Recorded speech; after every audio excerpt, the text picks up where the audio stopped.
Welcome to this video about nuclear reactions, part of the National 5 Radiation Unit. And we're going to be looking at nuclear fission and nuclear fusion and how they produce energy and chain reactions. So here are the outcomes. So you need to know what nuclear fission is and that it's a non-renewable form of energy, to know some of the advantages and disadvantages, to be able to describe it with a diagram or a sketch, or to be able to label a sketch that is given to you, and to know what is meant by chain reaction. Also, to understand nuclear fusion with a diagram and the challenges of nuclear fusion. And also to understand the role of nuclear fusion and fission in energy generation. So there are two types of nuclear reaction: nuclear fission and nuclear fusion. These are two words that you need to spell correctly. Often in physics, the spelling is less important, but you'll see that these two are very similarly spelt and they are quite different.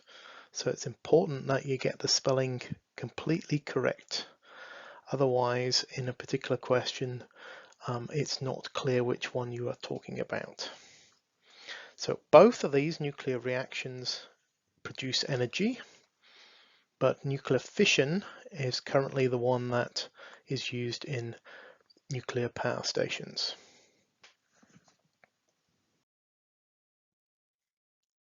So nuclear power stations use uranium mostly, and uranium is an element and it's not renewable. That means it will run out in the same way that coal, oil and natural gas will run out. There is a finite or limited amount of these materials that are available to us. So it's one of these non-renewable types, as opposed to renewable forms of energy such as solar power, wind power, wave energy, hydroelectric energy. Okay, at the current rate we are using uranium, it will last a long time, much longer than is projected for oil and coal and gas, the non-renewable, the other finite resources. At the moment, the fuel that is used can be reprocessed and some of that can be used again. And as we're speaking just now, in 2020, about 15% of the UK's electricity is generated from nuclear power. It's what we call a base load. It's very difficult to turn on and off the nuclear power stations, so they run all the time, all the year, except when they need maintenance and repair. The big advantage of nuclear energy and nuclear power generation is that it takes a small amount of fuel to produce lots of energy. So a kilogram of coal will produce 30 million joules of energy. A kilogram of uranium will produce 5 million joules of energy. So almost a million times as much. It's said that if you take the amount of uranium that would be the size of a can of Coke, that would be how much uranium fuel would be needed to make all the electricity that you would need for your entire life. So some of the other advantages is that nuclear energy produces very little carbon dioxide, so there's very little contribution to climate change and the greenhouse effect. There is some produced because you need concrete, and that requires production of carbon dioxide when you're making concrete to contain the nuclear materials. But generally, when it's running, there is no carbon dioxide produced. It's quite established technology, and there is a relatively small amount of waste produced. The disadvantage is that that radioactive waste is radioactive for a long time. Some of it will have a very long half-life, hundreds or thousands of years, and so it needs to be stored safely till the half-life will decrease over that half-life, and it needs to halve a number of times before it gets to a low enough activity. That's the number of decays in a second, so that it's safe. So this is one of the big challenges. Where do you store things for hundreds, if not thousands, years in a safe way? There has also been some nuclear reaction problems that have caused what we call radiation fallout, which means that radioactive materials have been spread about all over the place. These include the Chernobyl disaster in 1986 in Ukraine. You may have seen the film and documentary about this. The Fukushima disaster in Japan in 2011, where a tsunami caused the pumps in the power plant to stop working because they got water on them, and then that caused a problem in the reactor. There's also been problems at Windscale, which is now called Sellafield in Cumbria in England, and there's a problem in 3 Mile Island in Pennsylvania on the east coast of America as well. So there have been a few instances, although generally these are very, very few. So let's look at the details of what we're talking about here. So nuclear fission is the splitting of a large nucleus into 2 smaller nuclei. So nuclei is a plural of nucleus rather than saying nucleuses. And you can see in the picture there, so we've got a neutron coming in from the left, it hits this large nucleus, it splits into these 2 smaller ones, and we also get more neutrons produced and energy. Okay, we'll see in a minute an animation of this taking place. The colors are slightly different, blue and green, but the same process takes place.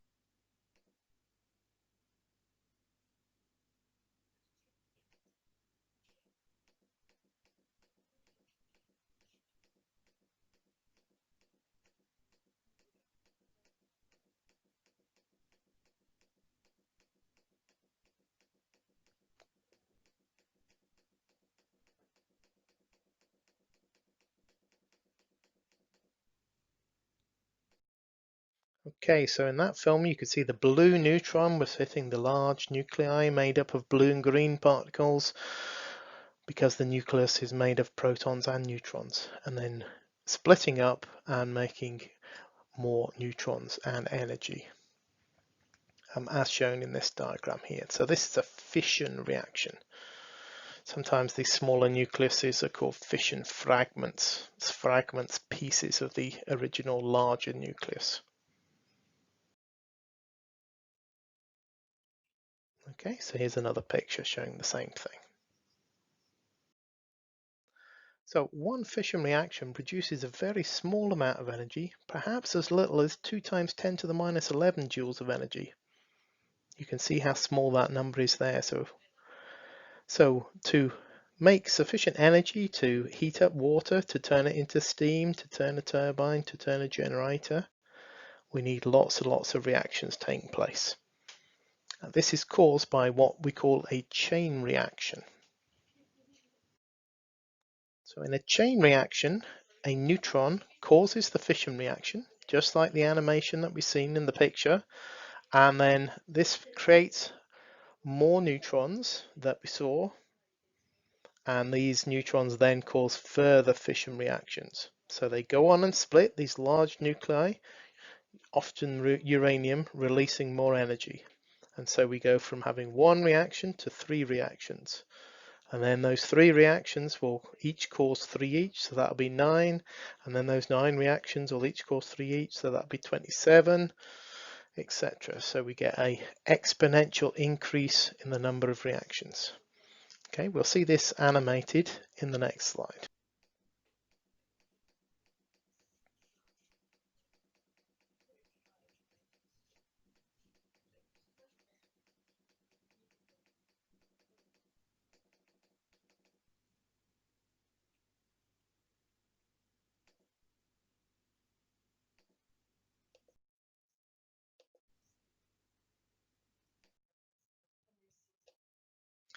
Okay, so what you could see there is just like this diagram here. This one's probably slightly more confusing in that we're starting with a neutron at the beginning, a black one on the left here, hits that larger nucleus, the red in this case, creates these different fragments and then creates more neutrons. So here we're showing 2, in the other one we showed 3.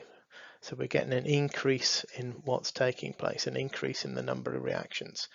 Notice that the neutrons cause more large nuclei, the uranium, to split. They don't split the pieces that were already split before. So what can be some of the problems? Well, if this reaction is uncontrolled, it's getting 3 times bigger all the time, then that can cause a nuclear bomb. So we need to be able to control the reaction. In a nuclear power plant, this is controlled by stopping these neutrons, and they're absorbed in what we call control rods made out of boron. So these are lowered into the nuclear reactor and they stop the neutrons, and then they can't cause any more fission reactions. As we said, one reaction produces a small amount of energy, so we can work out how much energy might be produced in a certain amount of time. So over a minute, there might be as many as 3 times 10 to the 21 reactions. So that's a 3 with 21 zeros afterwards. And so the total energy we could get in that minute would be the energy from one reaction, 2 times 10 to the minus 11, multiplied by the number of reactions. This gives us an energy of 6 times 10 to the 10 joules. So that's the 6 with 10 zeros afterwards. From this could allow us to work out the power rather than the energy.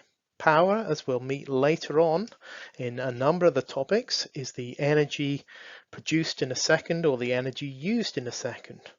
So if we divide that energy by the time, we can work out the power.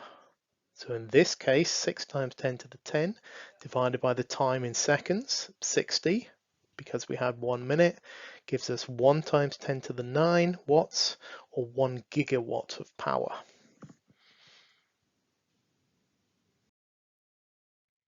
So let's look at the second reaction. This is nuclear fusion. Nuclear fusion is where 2 small nuclei join to make a larger one. This takes place in the sun and in all stars, where large numbers of small nuclei from hydrogen. Hydrogen's atomic number 1, so that means it has 1 proton. So 1 proton of the hydrogen nuclei joins together with another proton to cause helium, which is atomic number 2. So that's what we get there. And millions of these reactions take place in the sun to create the energy, the heat and the light that the sun produces.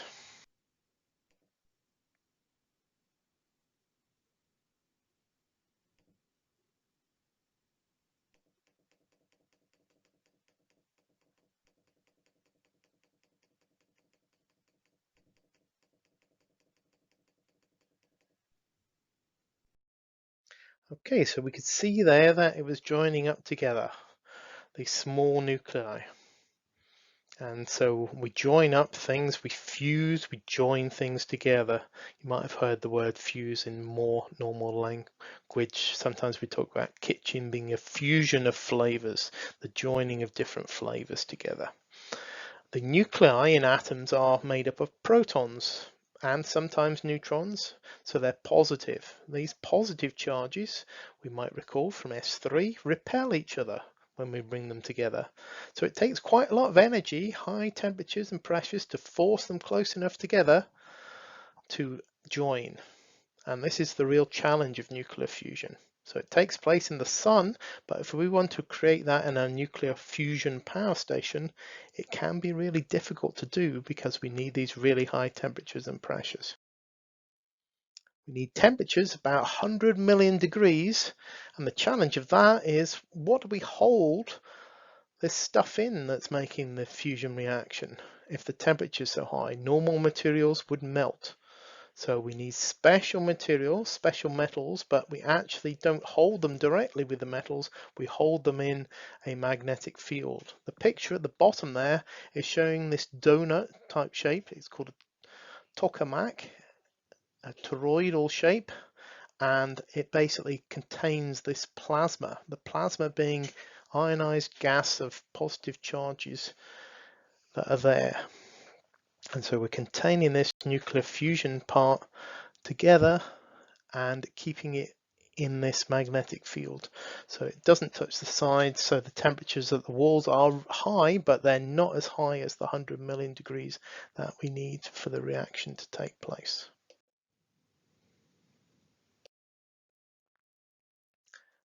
The challenge of containment and the heating that we need to produce those temperatures mean at the moment we put more energy in to heat it up and to provide the electromagnets to contain the magnetic fields than we actually produce in the reaction. So at the moment we get less energy out than we put in. So there are no commercial operated nuclear fusion plants. But theoretically, we know we can get more energy out. So if we can solve these challenges, we can produce a source of energy that will be much, much better than the nuclear fission plant.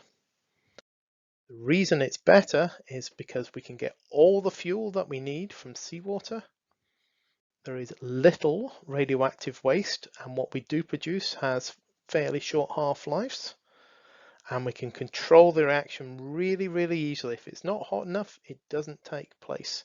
So there's no chance of a nuclear fusion plant causing some of the radioactive problems that nuclear fission have with their issues over time. So let's summarize what we've got. We should know that nuclear fission is not renewable, so it will run out, the uranium that we use.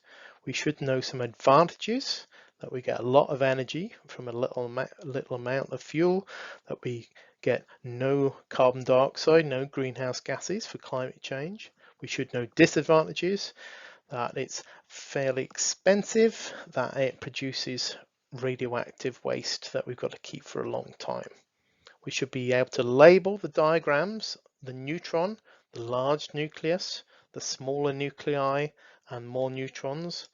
And we should know that a chain reaction is when the neutrons caused by the fission reaction then go on and cause further fission reactions, splitting large nucleus into smaller nuclei, creating more neutrons, which then go on and cause further more fission reactions.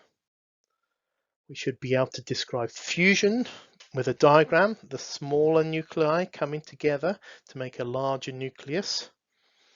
And energy, we should be able to say there's a challenge because to keep the plasma that we need at very high temperatures and pressures, millions of degrees, we've got to contain that in a magnetic field.